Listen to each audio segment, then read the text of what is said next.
વાલા ભાઈઓ અને બહેનો, આપ સર્વને પ્રભુ ઈસુના જીવંત અને પવિત્ર ત્રિએક નામમાં લોગોસ બાઇબલ સ્ટડી તરફથી હું પ્રેમી સલામ પાઠવું છું.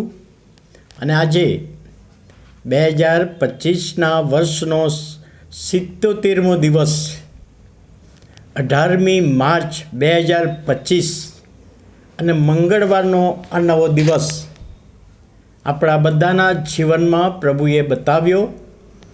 એ માટે પ્રભુનો આપણે આભાર માનીએ છીએ.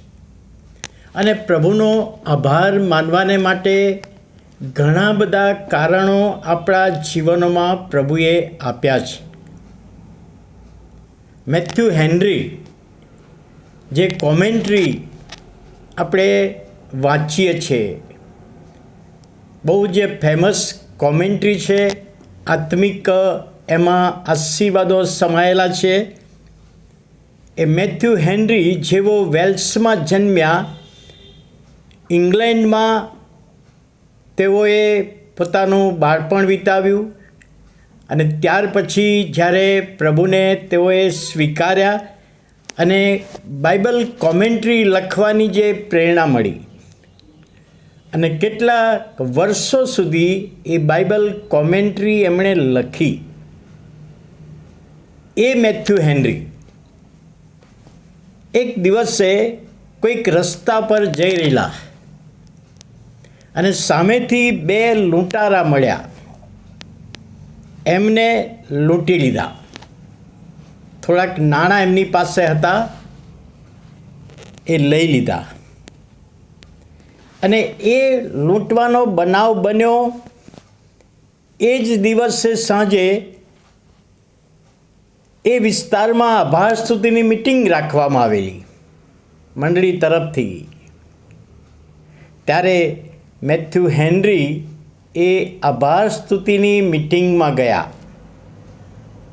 અને એ વખતે પાળકે જાહેરાત આપી કે કોઈક વ્યક્તિ તમે પોતે પ્રભુનો આભાર માનવા માગો છો તો જાહેરમાં ઊભા થઈને પ્રભુનો આભાર માની શકો છો.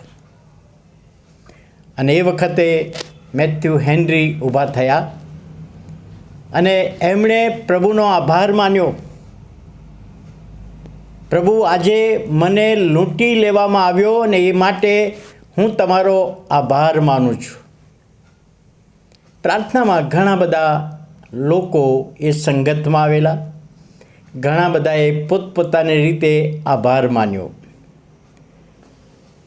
અને જ્યારે પૂર્ણાહુતિ કરવામાં આવી મિટિંગની, ત્યારે કોઈકે પ્રશ્ન કર્યો કે હેનરી, મેથ્યુ, તમે પ્રભુનો આભાર માન્યો, તમને લૂંટી લેવામાં આવ્યા તો પણ તમે પ્રભુનો કેમ આભાર માન્યો?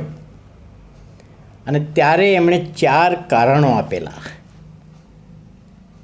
એમણે કહ્યું કે આ 4 કારણો છે માટે મેં પ્રભુનો આભાર માન્યો. પહેલું કારણ કે અત્યાર સુધી કદી મને લૂંટી લેવામાં આવ્યો નથી, માટે પ્રભુનો આભાર. ઘણી બધી વખતે હું રસ્તામાં જઈ રહ્યો, એ રસ્તા ઉપરથી ગયો છું, પણ કદી મને લૂંટવામાં નથી આવ્યો, એટલે અત્યાર સુધી તો કદી લૂંટાયો નથી જ ને, એ માટે પ્રભુનો આભાર. બીજું કારણ કે છે, કારણ કે લૂંટારાઓએ મારા નાણાં જ લૂંટી લીધા છે. મારી પાસે ઈસુનું નામ છે, તારણ છે, એ લૂંટી શકતા નથી. અને માટે પ્રભુનો હું આભાર માનું છું. નાણાં એ તો આજે છે ને કાલે નથી, કાલે મને મળે પણ ખરા, પણ તારણ લૂંટાયું નથી, એના માટે આભાર માનું છું.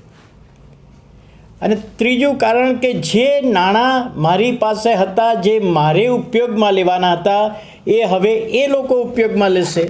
એમને પણ જરૂરિયાત હશે કોઈક રીતે, તો એ નાણાં એ લોકો વાપરે, એ માટે પણ પ્રભુનો આભાર હું માનું છું. અને ચોથું કારણ કે છે, કારણ કે મને કોઈએ લૂંટ્યો છે, મેં કોઈને લૂંટ્યા નથી. મને કોઈએ લૂંટ્યો છે, પરંતુ મેં કોઈને લૂંટ્યા નથી, માટે હું આભાર માનું છું કે પ્રભુ, મેં કોઈને લૂંટ્યા નથી. અને આ 4 કારણો જોતા પહેલો થેસ્સલોનિકા 5મો અધ્યાય ને 18મી કલમ, ત્યાં પાઉલ લખે છે કે દરેક સંજોગોમાં આભાર સ્તુતિ કરો, કેમ કે તમારા વિશે ખ્રિસ્ત ઈસુમાં દેવની મરજી એવી છે. દરેક સંજોગોમાં પ્રભુનો આભાર માનો. અને આપણે તો એવા ટેવાયેલા છીએ કે હકારાત્મક બાબત બને તો જ આભાર માનવાનો, નકારાત્મક બાબતમાં આભાર નહીં માનવાનો. પણ પાઉલ શિક્ષણ આપે છે દરેક સંજોગોમાં, અને એ બંદીખાનામાં હતો ત્યાંથી લખે છે. બંદીખાનામાં હતો તોય પ્રભુનો આભાર માને છે. ત્યારે વહાલા ભાઈઓ અને બહેનો, આજે આપણને સવારે પ્રભુ એક આહ્વાન આપે છે. ગમે તેવી પરિસ્થિતિ છે, પણ એ પરિસ્થિતિને હકારાત્મક જોઈને પ્રભુનો આભાર માનીએ અને પ્રભુનો આશીર્વાદ પ્રાપ્ત કરીએ. પ્રાર્થના કરીએ. વાલા પ્રભુ, અમે તમારો આભાર માનીએ છીએ, તમારા નામને ધન્યવાદ આપીએ છીએ નવા દિવસની ભેટને માટે. અને આજે પ્રભુ આભાર સ્તુતિ કરતા અમે દરેક સંજોગોમાં તમારો આભાર જ માનીએ એ વિનંતી અને પ્રાર્થના પ્રભુ ઈસુના નામે સાંભળો, માન્ય કરો. આમેન.